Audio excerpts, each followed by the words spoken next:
मेरी बहन जारा इंतहा की खूबसूरत और लाखों में एक थी। सबसे बड़ी बात ये कि वो नेक और 5 वक्त की नमाजी थी। सूरत पर मासूमियत और पाकीज़गी का रूप था। अब वो 18 साल की हो चुकी थी, इसलिए खानदान से रिश्ते आ रहे थे। खाला, ताई, फुफ्फी हर कोई उसे अपनी बहू बनाने का आरज़ूमंद था, लेकिन वालिद साहब चाहते थे वो अपनी तालीम मुकम्मल कर ले। उन दिनों हम गांव में रहते थे, जबकि खाला पिंडी में थी। गांव में तालीम का इतना इंतजाम नहीं था। तभी वालदैन ने जारा को पढ़ने की खातिर खाला के पास भिजवा दिया। छुट्टियों में भाई की शादी पर वो गुजरात आई तो मोहल्ले के एक लड़के अशर ने जारा को शादी की तकरीब में देख लिया और वो उस पर फिरिफ्ता हो गया। जारा के लिए रिश्तों की कमी नहीं थी। हमारे यहाँ नाते गैरों में नहीं करते थे। वैसे भी जारा के लिए खानदान में काफी अच्छे रिश्ते मौजूद थे, लेकिन अशर की लगन सच्ची थी। वो पहली ही नजर में जारा को दिल दे बैठा था। उसने अपने घर वालों को मनाकर हमारे यहाँ जारा का हाथ मांगने भेज दिया। वैसे भी जारा के लिए खानदान में काफी अच्छे रिश्ते मौजूद थे, लेकिन अशर की लगन सच्ची थी। वो पहली ही नजर में जारा को दिल दे बैठा था। उसने अपने घर वालों को मनाकर हमारे यहाँ जारा का हाथ मांगने भेज दिया। कुछ पसो पेश के बाद वालदा राजी हो गई, क्योंकि अशर अच्छा लड़का था, मेरे भाई का दोस्त भी था और पढ़ लिख कर एक अच्छे ओहदे पर था। वो खूबसूरत भी था, उसमें कोई कमी ना थी। अम्मी ने वालिद को किसी तरह रजामंद कर लिया। दोनों घरानों को किसी बात पर इतराज ना था, इसलिए ये रिश्ता आसानी से पक्का हो गया। यूं जारा की शादी अशर से हो गई। इस बात का अशर की इकलौती भाभी रूबीना को बहुत दुख हुआ। वो इस रिश्ते पर राजी नहीं थी, क्योंकि वो देवर की शादी अपनी बहन सबीना से करवाना चाहती थी, ताकि दोनों बहनें एक घर में हो जाएं। लेकिन उसका ये ख्वाब मट्टी में मिल गया जब जारा अशर की दुल्हन बनकर उनके घर आ गई। ये चांद सूरज की जोड़ी थी, जो देखता माशाअल्लाह कहता, सिवाय रूबीना के, जिसके दिल पर सांप लौट रहे थे। सबीना काफी अरसे से अशर को चाहती थी। उसे यकीन था कि वही उसकी दुल्हन बनेगी। बहन का देवर उसके ख्वाबों और ख्यालों में बस चुका था। ताहम ये फैसले तकदीर के होते हैं कि कौन किसका जीवन साथी होगा। जारा शादी के बाद बहुत खुश थी। अशर बहुत अच्छा था, वो उसे फूलों की तरह रखता था। सास भी प्यार करती थी। बड़ी बहू रिश्तेदारों से थी। सास ससुर की तवक्का पर पूरी ना उतरी थी। रूबीना ने सास को कोई सुख न दिया था, तभी सास ने नाखुशी में सबीना का रिश्ता ना लिया और जारा को ब्याह कर ले गई। रुखसती के वक्त अम्मी ने जारा को समझा दिया था कि बेटी, ससुराल वालों की इज्जत और खिदमत में कोताही ना करना, खास तौर पर सास का ख्याल रखना और उनको माँ जैसा समझना, किसी को शिकायत का मौका ना देना। मेरी बहन नेक तबीयत की थी, ससुराल वालों से उसने सलूक रखा और किसी को शिकायत का मौका ना दिया। सभी उससे खुश थे, सिवाय इकलौती जिठानी के। एक वो ही नहीं, उसका सारा खानदान ही इस रिश्ते से नाखुश था। और सबीना को तो इतना गम लगा कि वो तो अशर की शादी में भी नहीं आई।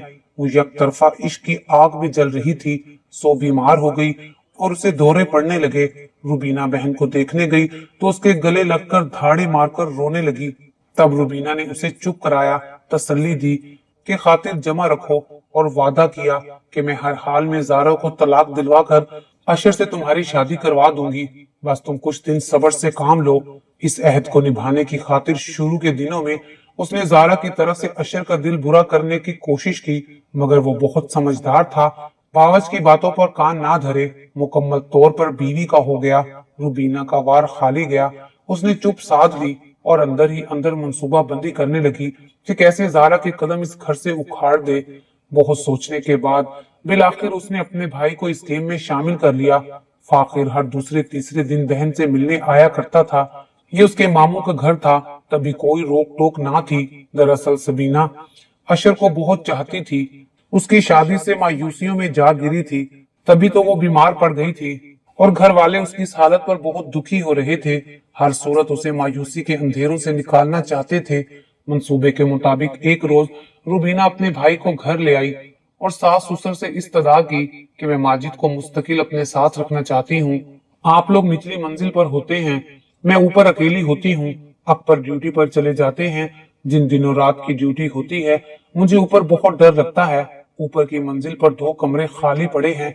अगर आप इजाजत दें तो मेरा भाई मेरे साथ वहां रह लेगा। सास ससुर बहू को नाराज नहीं करना चाहते थे। वैसे भी उन्हें कोई इतराज ना था। उन्होंने खुशी से रुबीना को इजाजत दे दी। रुबीना शोहर को भी अक्सर कहती थी कि जिस माँ आपकी रात की ड्यूटी होती है, मुझे अकेले सोने से डर लगता है। मैं अपने भाई को अपने पास ले आऊंगी, माजिद हमारे साथ रहेगा तो मैं सुकून की नींद सो पाऊंगी। शोहर ने भी इजाजत दे दी। यूं उसने भाई को साथ रख लिया। माजिद भी मुलाजमत करता था। वो सुबह दफ्तर जाता और शाम को लौटता। वो बहुत कम निचली मंजिल में आता था। जब जरूरी काम होता तो नीचे आता, वरना ऊपर बहन के साथ रहता। तभी किसी को भी उसके रहने पर इतराज ना हुआ। पहले रुबीना जारा से लिए दिए रहती थी, बहुत कम बोलती थी, बस सिर्फ काम की बात करती थी। अब उसने जारा से कुर्बत बढ़ा ली, प्यार और मोहब्बत से पेश आने लगी। जो पकाती जारा को लाजमी भिजवाती, कहती अकेली बोर होती हूँ, जरूरी नहीं कि मैं भी तुम्हारे पास आऊं, तुम भी दिन में एक बार मेरे पास चक्कर लगा लिया करो। जरा गपशप से भी दिल बहल जाता है।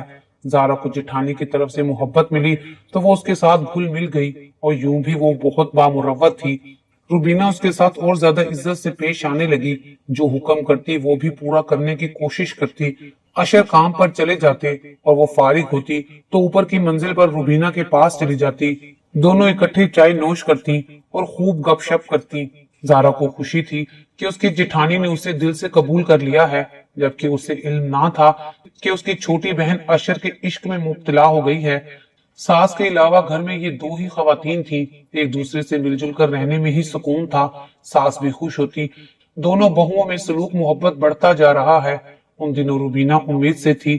चंद माह बाद जब उसने बच्चे को जन्म दिया तो मेके चली गई। एक माह बाद लौटी तो उसे अपने छोटे से बच्चे को संभालने में दिक्कत महसूस होती। वो इस बहाने जारा को अपने पास बुला लेती ताकि बच्चे की देखभाल में उसकी मदद हो जाए। जारा भी उसे खुश करने के लिए अपना ज्यादा वक्त देने लगी। सास का बुढ़ापा था, वो ज्यादातर अपने कमरे में रहती, बहुओं के मामलात से अलग थलग थी। जारा खाना कमरे में पहुंचा देती और रुबीना जो काम भी कहती वो खुशी से कर दिया करती। वो उसका बहुत ख्याल रखती थी। दोपहर के बाद रुबीना के पास जाती जब सास खाना खाकर सो जाती। ये वक्त वो बेफिक्री से जिठानी के कमरे में गुजारती। मेरी बहन फितरतन इंसानी दोस्त थी। उसे इल्म ना था कि सबीना अशर से मोहब्बत करती है और उसके साथ अभी तक शादी की आरजू रखती है। कुछ दिनों से माजिद के हमरा अक्सर उसका चचा जाद फाखिर भी आ जाता।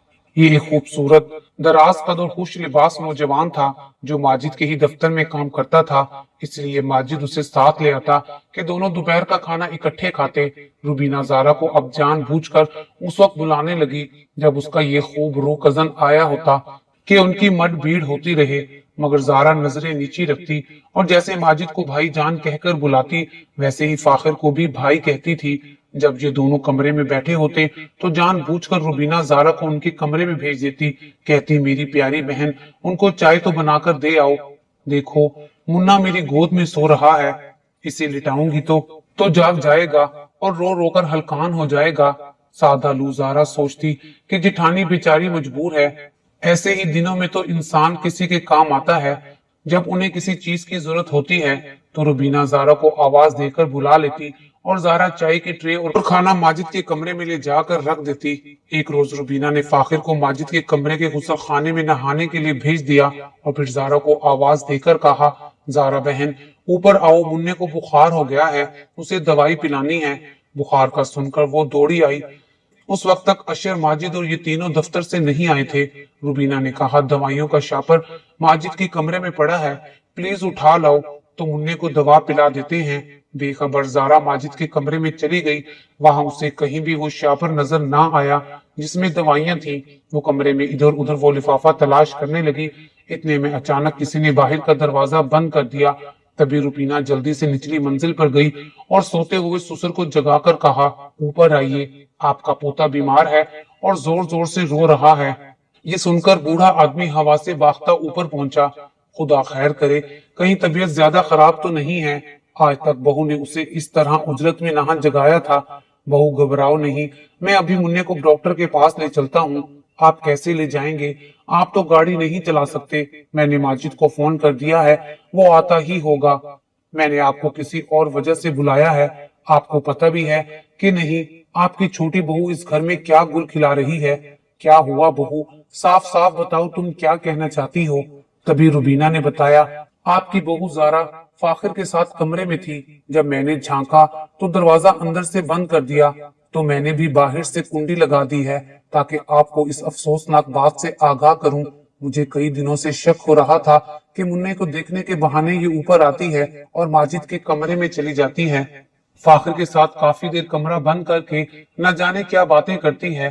मैं तो मुन्ने की वजह से अपने कमरे में मसरूफ होकर रह गई हूँ। उसका फाखिर के हमरा अकेले कमरे में घंटों वक्त गुजारने का क्या काम। मुझे तो ये बात कहते हुए भी शर्म आती है कि दोनों अकेले कमरे में कुछ गलत लाजमी करते हैं। मैं कई दिन से उन दोनों पर नजर रख रही हूँ और आज मैंने उन दोनों को रंगे हाथों ही पकड़ लिया है। अब आप ही जाकर उनसे पूछिए आखिर उसका फाखिर के साथ क्या चक्कर है। ये कहकर रुबीना ने दरवाजा खोला तो जारा को सोफे पर परेशान बैठा पाया, जबकि फाखिर बनियान पहने बिस्तर पर दराज था। इससे पहले कि जारा कुछ कहती, रुबीना सुसर की तरफ देखकर जोर से चिल्लाई कि मैं रोज ही इन दोनों की सरगोशियां सुनती थी। आज मैंने ही कमरा लॉक कर दिया ताकि आपको खबरदार कर सकूं कि घर में कुछ अच्छा नहीं हो रहा। फिर फाखिर को मुखातिब किया, अच्छा तो अब तुम तो निकलो इधर से। अगर अपनी खैर चाहते हो तो फिर इधर का रुख कभी मत करना, वरना जान से हाथ धो बैठोगे। फाखिर ने जल्दी से शर्ट पहनी और दौड़ा हुआ घर से बाहर निकल गया, क्योंकि उस वक्त अशर और अकबर दोनों ही दफ्तर से आ गए थे। फाखिर को अपने घर से बाहर भागते देखकर दोनों भाई ठिठक गए। वो ऊपर आ गए और पूछा, ये क्या मामला है। सुसर खामोश थे, जैसे सत्ता हुआ हो उन्हें। जारा हैरानो परेशान और रुबीना गुस्से में कह रही थी, उफ, शर्म आती है ऐसे रिश्तेदारों पर। हमारे ही कजन ने हमारे ही घर में नकब लगाई हुई है। भाई हुआ क्या है, कुछ बताओ तो सही। अकबर ने जारा को रोते पाकर पूछा। रुबीना ने सुसर जी की तरफ इशारा करते हुए कहा कि अपने अब्बा जी से पूछिए, जिन्होंने दोनों को एक ही कमरे में बंद पाया। अब ये रोए या अपनी सफाई दे।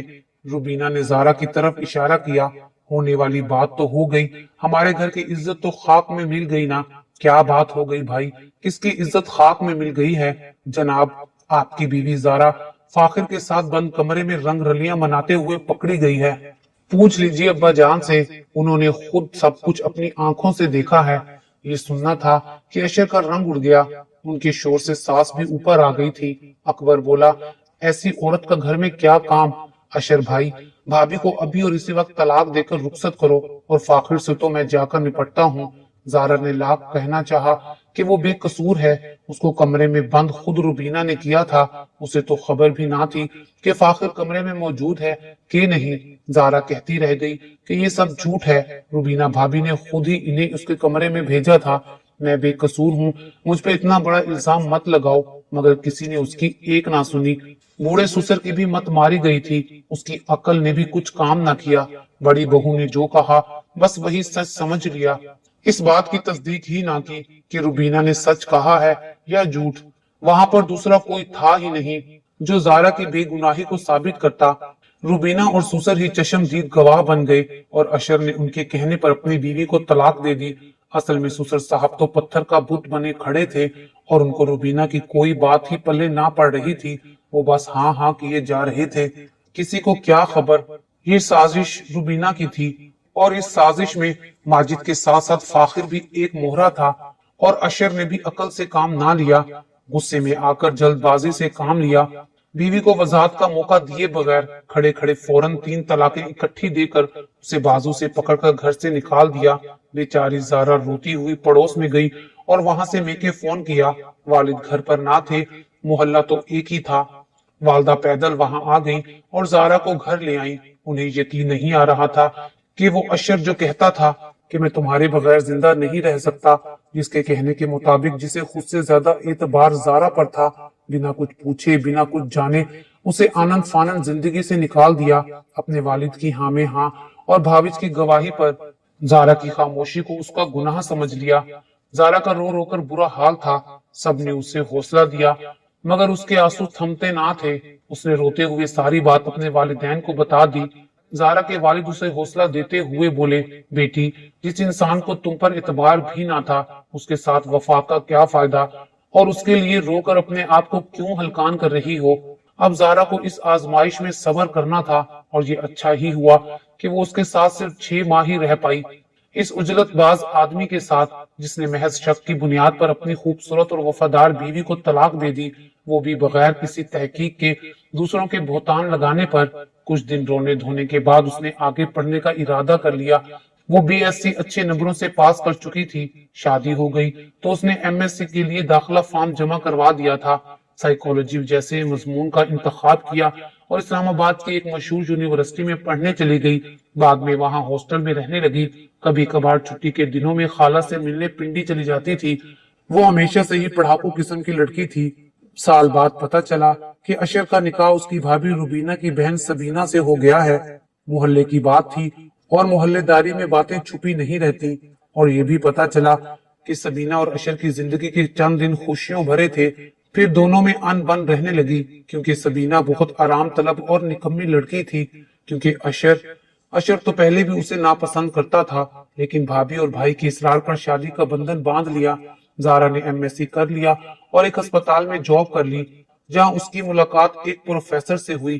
پروفیسر رضا کو میری بہن پہلی ہی نظر میں پسند آ گئی۔